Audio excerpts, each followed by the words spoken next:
ख़बर मूंखे ॾियो। मलकानी शरीफ़ वासी फ़ौजी जवान वज़ीरिस्तान में दहशतगर्दनि सां विढ़ंदे शहीद थी वियो आहे। इंतहाई अफ़सोसनाक ख़बर मूंखे ॾियूं पिया। फ़ौजी जवान मोहम्मद अयाज़ कंभार जो मढ़ आबाणे ॻोठ पहुचायो वियो आहे। नौजवान जो मढ़ संदसि आबाणे ॻोठ में फ़ौजी एज़ाज़ सां मिठीअ मां हवाले कयो वेंदो। आगाह कयूं पिया। मलकानी शरीफ़ वासी फ़ौजी जवान वज़ीरिस्तान में दहशतगर्दनि सां वेढ़ कंदे शहीद थी वियो आहे।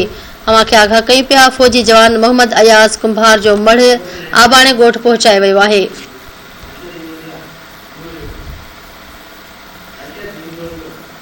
इन हवाले सां धरती टीवी न्यूज़ जी रिपोर्टर अरशद असां सां लाइन ते मौजूद आहे। जी अरशद, कहिड़ा तफ़सील आहिनि? जी फजा बिल्कुल मलकानी शरीफ़ जो नौजवान मोहम्मद अयाज़ मोहम्मद अशरफ कुंवर जो 1.5 साल अॻु पाकिस्तान आर्मी फौज में भर्ती थियो, जो अॼु वज़ीरिस्तान बॉर्डर ते दुश्मन जी फायरिंग में शहीद थी वियो आहे। जॾहिं शहीद नौजवान जो वॾो भाउ मोहम्मद जावेद कुंवर पाकिस्तान आर्मी फौज में भर्ती थियल आहे, जेको अॼु शहीद थियल भाउ जो लाश अबाणे ॻोठ मलकानी शरीफ़ खणाए अची रहियो आहे। जंहिंजी फौजी जो अहवाल फौजी अदालत अबाणे कब्रिस्तान में मिटी मां हवाले कयो वेंदो। शहीद जो नौजवान जी ख़बर मिलण खां पोइ मलकानी शरीफ़ जा रहवासी ऐं माइटनि में शोक वारी हालत में वरतल आहिनि। ठीकु आहे अरशद, वरी महिरबानी तफ़सीलनि जे लाइ।